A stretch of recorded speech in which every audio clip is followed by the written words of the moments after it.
नमस्कार दोस्तों, मैं आप लोगों का दोस्त नीतीश हाजिर हूँ आप लोगों के साथ एक बार फिर से एक नई वीडियो लेकर। दोस्तों, जैसा कि आपने मेरी प्रीवियस वीडियोस में देखा होगा कि मैं चंपावत के एरिया में हूँ और चंपावत के एरिया में उन जगहों का एक्सप्लोर कर रहा हूँ जहाँ पे जिम कॉर्बेट साहब ने अपनी बुक में मैन ईटर ऑफ कुमाऊं में जिन जगहों का जिक्र किया है। और मैं उसी सीरीज में आगे बढ़ते हुए चूका विलेज तक चला गया था। चूका एक पॉइंट है जो कि लास्ट मोटरेबल पॉइंट है, जिसके बाद पैदल का रास्ता है 1.5 किलोमीटर ठाक जाने के लिए। ठाक वो जगह है जहां पर जिम कॉर्बेट साहब ने आदमखोर कहे जाने वाली बाघिन को, जिसने 436 लोग खाए थे आधिकारिक रूप से, और अनाधिकारिक रूप से उसने अराउंड 1000 लोग खाए थे, उसको गोली मारी थी। तो वो उस जगह जाने के लिए मैंने कोशिश करी थी। तो मुझे पता चला कि वहां पे गाइड का होना बहुत जरूरी है, वहां की लोकल गाइड का होना बहुत जरूरी है। और वो on the time at the moment नहीं मिलते, उनको पहले अरेंज करना पड़ता है। तो उसके लिए उसे अरेंजमेंट को करने के लिए मैंने कोशिश की है, और वो अरेंज शायद 1-2 दिन में हो जाएंगे। फिर हम उस लोकेशन की तरफ बढ़ेंगे, टाक की तरफ बढ़ेंगे। दोस्तों, जैसे कि मैं चंपावत में था तो मुझे पता चला यहाँ पे कि खटीमा, जैसे ही खटीमा यहाँ से मात्र 20 से 25 किलोमीटर के रेडियस में ही है, एरिया में ही है मतलब। तो उन्होंने मुझे बताया कि जहाँ से मुझे इन्फॉर्मेशन मिली, जहाँ उन्होंने मुझे बताया कि खटीमा में रेगुलर टाइगर अटैक्स हो रहे हैं। और अभी बीते 2-3 दिन पहले ही टाइगर अटैक हुआ है, और उसमें यंग एज के तारा सिंह उनका नाम है, एक युवक थे, उनकी जान चली गई है। टाइगर ने उन्हें बाइक पे से खींच के मार दिया, मतलब ऐसा कि वो बाइक से जा रहे थे और टाइगर ने उन पर अटैक कर दिया। तो दोस्तों, मैं उनके घर चलते हैं, अब हम उनके घर चलते हैं, तारा सिंह जी के घर चलते हैं। जैसे कि वो तो अब इस दुनिया में रहे नहीं, हम देखते हैं उनके घर पे कि कैसी उस दिन परिस्थिति बनी। अगर उसके थ्रू जो समाज में सचेत होने का एक लेवल है वो शायद थोड़ा सा ऊपर हो सके, तो जानने की कोशिश करेंगे कि कैसी उस दिन परिस्थिति बनी। और उनके अगर घर में किसी कोई आश्रित होगा तो उसकी तरफ कोई अगर मदद का हाथ हम बढ़ा सके तो वो भी बढ़ाएंगे। दोस्तों, उम्मीद करता हूँ ये वीडियो आप सपोर्ट करेंगे और चैनल को सब्सक्राइब जरूर करेंगे। चलिए वीडियो की शुरुआत करते हैं। हर हर महादेव। दोस्तों, जैसा कि मैं अभी आप लोगों को लेके चल रहा हूं एक टाइगर अटैक विक्टिम के घर, तारा सिंह जी के घर। दोस्तों, इस वीडियो से रिलेटेड एक बात मैं आप लोगों को बताना चाहता हूं कि काफी कमेंट आते हैं कि इस तरह की टाइगर अटैक वीडियोस हम क्यों बनाते हैं। बेसिकली इसका जो मोटिव होता है ना इन वीडियोस का बनाना, मैं अपने आप का एक बताता हूं कि मेरा क्या मोटिव होता है। मेरा मोटिव ये होता है कि जैसे जो टाइगर टेरिटरीज में रहने वाले लोग हैं वो भी हमारे चैनल के व्यूअर हैं, और वो जंगलों में रहते हैं, गाँवों में रहते हैं। तो एटलीस्ट वो लोग अगर अलर्ट हो जाते हैं ना इसे देख के, वो जैसे इसे देखते हैं, मुझे जब मैं गांव वालों से मिलता हूँ, गांव वाले लोगों से मिलता हूँ, तो मुझे ये बात बताते हैं कि आपकी वीडियो को देख के हम परिस्थितियों को समझ पाते हैं। जरूरी नहीं है कि वो हमारे साथ ही हो, तो कम से कम किसी और के साथ ना हो, जैसा अभी इनके तारा सिंह जी के साथ हुआ है कि इनके साथ बाइक पे अटैक हुआ, और बाइक पे इनका और 6 बजे के आसपास का समय हुआ था। तो दोस्तों, ये वीडियो मैंने बनाई है ना, ये मैं आप लोगों को अभी दिखाता हूँ। लेकिन मैंने वीडियो जो बनाई है वो इसलिए बनाई है ताकि जितने भी लोग ऐसे क्षेत्रों में रहते हो, टाइगर टेरिटरीज में रहते हो, वो अब अलर्ट हो जाएं कि 6 बजे के आसपास बाइक का यूज करना तो दिन में भी रिस्की है, लेकिन चलिए फिर भी दिन में काफी बाइक मूव करती है, ग्रुप में मूव किया जा सकता है। लेकिन रात को ये जो शाम होती है ना, शाम के बाद बाइक पे नहीं चलना चाहिए। तो ये मैसेज जो है ये सब लोगों तक पहुंच सके। दोस्तों, जैसा कि मैं आया हुआ हूं तारा सिंह जी के यहाँ। तारा सिंह जी, जिनकी आयु मात्र 32 साल थी, और उनकी अभी तक शादी भी नहीं हुई थी, और शादी लेकिन कुछ दिनों में होने वाली थी, बातचीत शुरू हो चुकी थी। उनको टाइगर ने अपना शिकार बनाया और बड़ी ही बेरहमी से मारा। बाकी ये सामने की तरफ उनका घर है, मैं उनके गांव में बैठा हुआ हूँ इस टाइम। मेरे साथ उनके बड़े भाई साहब हैं गोविंद सिंह जी। बहुत ही दुखद, देखिए बहुत ही दुखद समय है। मात्र कुछ दिन ही हुए हैं अपने छोटे भाई के गए हुए, लेकिन फिर भी गोविंद सिंह जी चाहते हैं कि एक बार, ताकि समाज में सचेत हो सके समाज, एक तरह से कह सकते हैं कि समाज में अगर जागरूकता बढ़े कि लोग अब हमारे जो भाई थे वो तो चले गए, लेकिन अगर इनकी बात सुन के समाज में दूसरे लोग जागरूक हो सकें, किसी की जान बच सके, तो इसी उद्देश्य के साथ गोविंद सिंह जी हमें उस दिन क्या क्या हुआ भारी मन से हम निवेदन करेंगे, एक बार बताएं। गोविंद सिंह जी, आपसे एक निवेदन है, आप बता सकें तो। सर, वो मार्केट गया था उस दिन। अच्छा। मार्केट से लौटते समय शाम को हमें सूचना मिली दूसरे दिन वन विभाग द्वारा कि ऐसा ऐसा हो गया। हमारी जाने तक तो वन विभाग की टीम भी आई थी, पुलिस प्रशासन की टीम भी पहुंची थी। बड़ी दुखद घटना हुई एकदम।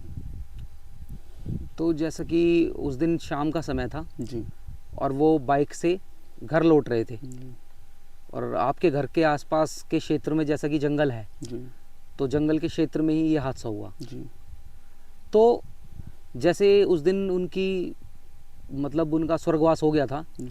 तो उसके बाद आपको पता कैसे चला? वन विभाग वालों के द्वारा ही पता चला। वन विभाग वो भी नहीं पहचान पाए, लेकिन वो मोबाइल में लोगों ने वीडियो डाल दी थी, फोटो जिस तरह आप तक खबर पहुंची। जी।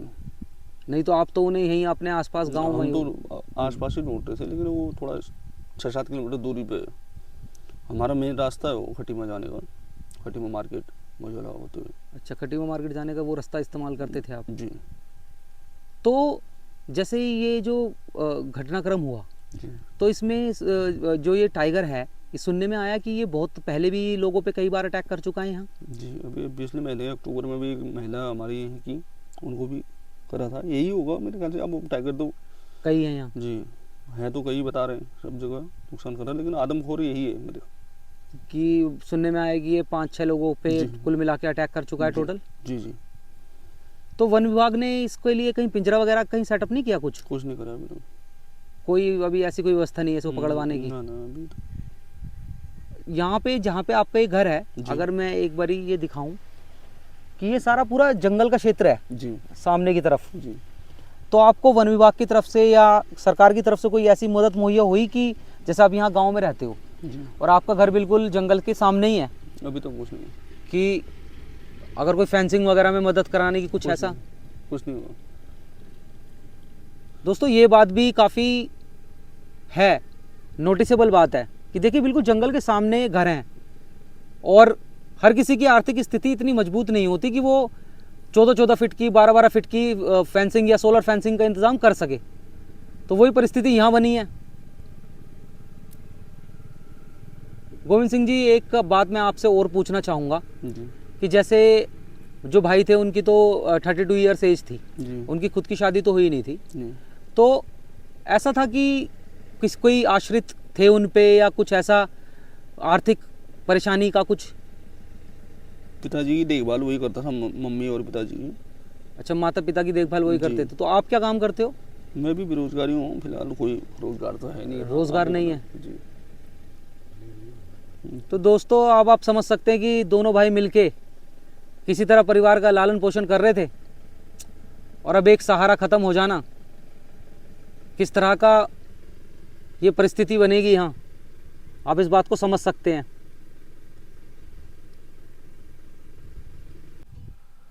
दोस्तों जैसा अभी आपने तारा सिंह जी के बड़े भाई गोविंद सिंह जी की बात सुनी, ये सामने की तरफ ना सारा जंगल ही है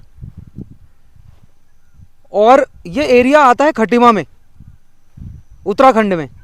लेकिन जो पीलीभीत टाइगर रिजर्व है ना, उसकी यहाँ से कोई खास दूरी नहीं है और कोई फेंसिंग वगैरह बीच में है नहीं, बॉर्डर तो कुछ ऐसा है नहीं। तो टाइगर्स की काफ़ी ज़्यादा स्ट्रॉन्ग मूवमेंट होती है यहाँ। और यहाँ एक टाइगर नहीं है, 3-4 टाइगर तो ये खुद देख चुके हैं अलग अलग बीते कुछ समय में ही। लेकिन सबका यही कहना है कि वो टाइगर इंसानों पे हमला नहीं करते, पीछे हट जाते हैं। अगर इंसान आते हैं, ग्रुप में इंसान आते हैं या बाइक आती है, गाड़ी आती है, तो पीछे हटते हैं। लेकिन ये जो पर्टिकुलर ये वाला जो टाइगर है ना, जो बड़े साइज़ का भी बताया जा रहा है, ये ना तो पीछे हटता बल्कि इंसान पे अटैक करने की टेंडेंसी रखता है। ये इंसानों पे हमला करता है ये, और 45 दिन के अंदर अंदर ही ये दूसरा अटैक तो बिल्कुल अड़ोस पड़ोस के एरिया में हो गया है। तो यहाँ की परिस्थिति आप समझ सकते हैं कितनी खतरनाक है, यहाँ की जीवन शैली कितनी खतरनाक है। हालांकि मैं अभी आप लोगों को वो जगह भी दिखाने की कोशिश करूँगा, वो जंगल भी बाहर की तरफ, गाँव के बाहर की तरफ लेके चलूँगा मैं आपको, जहाँ पे वो जंगल है ना, गाँव में किस तरह लोग जिस रास्ते का इस्तेमाल करते हैं वो रास्ता भी दिखाऊँगा मैं आपको। तब आप थोड़ा सा समझेंगे कि किस तरह की परिस्थितियाँ यहाँ पे हैं।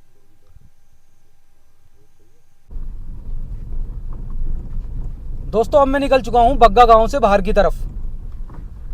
जैसा कि मैंने अभी आपको तारा सिंह जी का मकान दिखाया, वो तो बिल्कुल जंगल में था ही, लेकिन बाहर का रूट देखिए आप।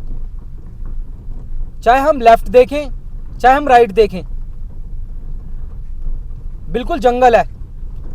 अभी दिन है तो लोग शायद 2 व्हीलर से यहाँ कम्यूट कर लेंगे, क्योंकि अभी सिर्फ 3 साढ़े 3 का समय हुआ है। 5 बजे के बाद दोस्तों यहाँ बाइक से कोई नहीं जाता।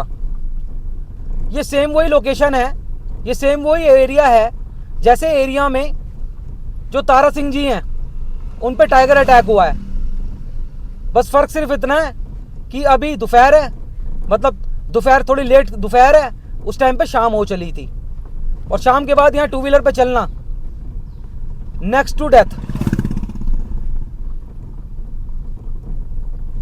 मैं तो अभी भी यहाँ चल रहा हूँ तो जंगल से लाइक ऐसा लगता है जैसे आवाजें आ रही हो, कॉलिंग टाइप की हो रही हो, क्योंकि यहाँ पे अंदाजा नहीं है कि यहाँ अंदाजन बाघ रहता होगा कि नहीं रहता होगा। इस जगह का जो नाम है ना बग्गा, वो बना ही बाघ से है। जो मुझे पता चला कि इस जगह का जो नाम पड़ा है ना बग्गा, वो पड़ा ही बाघ की वजह से है, बाघ से बग्गा। दोस्तों दिन है ना, तो अभी आपको टू व्हीलर भी दिख रहे हैं, थोड़े बहुत लोग भी दिख रहे हैं रोड पे। शाम को यहाँ कोई नहीं निकलेगा बाहर, जैसा कि मुझे पता चला, क्योंकि जिस रास्ते पे अभी हम चल रहे हैं ना, इस पे बहुत ज्यादा स्ट्रॉन्ग प्रेजेंस है बाघ की।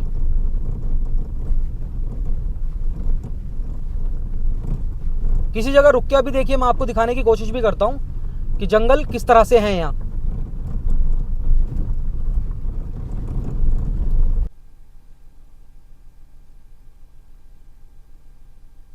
देखिए दोस्तों, दिन में ही यहाँ पे कैसा माहौल हो जा रहा है बार बार। अगर कोई बाइक वगैरह आती है तो ठीक है, कोई गाड़ी आती है तो भी ठीक है, नहीं तो अचानक से देखिए कैसा माहौल हो गया। हमारे लेफ्ट में भी पूरा जंगल है, हमारे राइट में भी पूरा जंगल है। अब इस जंगल में दोस्तों शाम को निकलने का मतलब आप समझ सकते हैं। और ये खटीमा एरिया है, यहां से अभी पीलीभीत की दूरी है। ये तो उत्तराखंड का पार्ट है, पीलीभीत उत्तर प्रदेश में आता है, लेकिन टाइगर के लिए क्या उत्तर प्रदेश और क्या उत्तराखंड। दोस्तों वो यहीं छिप के बैठ जाता है। लोगों का कहना है, गांव के लोगों का कहना है कि इस रास्ते पे शाम को जैसे कभी इमरजेंसी में निकल जाए ना ये लोग, तो 100% दिखता है फिर वो इन्हें 100%, क्योंकि वो इंतजार करता रहता होगा ना किसी ना किसी का। और जैसा कि पिछले कुछ महीनों के अंदर अंदर 6 से 7 किलिंग्स कर चुका है वो यहाँ, तो वो पर्टिकुलर जो वही वाला टाइगर है ना, वो है भी पूरा वाला खतरनाक। और फिर जंगल में ना दोस्तों रिस्क लेने वालों की भी कमी नहीं होती। देखो आप, ये बाबा हैं, लोग फिर भी गुजर रहे हैं। देखिए यहाँ साइकिल पे ये देखो लगड़ियां बीनने तक आए हैं। तो ह्यूमन एनिमल कॉन्फ्लिक्ट जो है ना, इसके लिए सिर्फ एनिमल ही जिम्मेदार नहीं होता, ह्यूमन भी कई बार बहुत हद तक जिम्मेदार होते हैं। दोस्तों उम्मीद करता हूं जिस मकसद से मैंने ये वीडियो बनाई थी, हालांकि बहुत दुखदाई पल थे, उन भाई साहब के साथ बैठना भी मतलब बहुत दुखी मन था उनका और हमारा भी साथ में, लेकिन जो मेरा मकसद था ये वीडियो बनाने का कि दोस्तों अगर जंगल के पास आपका घर है, जंगल के आसपास आप रहते हैं, तो सावधानी में चूक ना हो जाए, सावधानी में चूक ना हो जाए, क्योंकि एक ही मौका बहुत होता है टाइगर जैसे जानवर के लिए अपना शिकार बनाने के लिए इंसान को, क्योंकि इंसान टाइगर के सामने कोई हैसियत नहीं रखता। तो चलिए फ्रेंड्स, अब मिलते हैं नेक्स्ट वीडियो में। तब तक के लिए अपने और अपने परिवार का ख्याल रखें। हर हर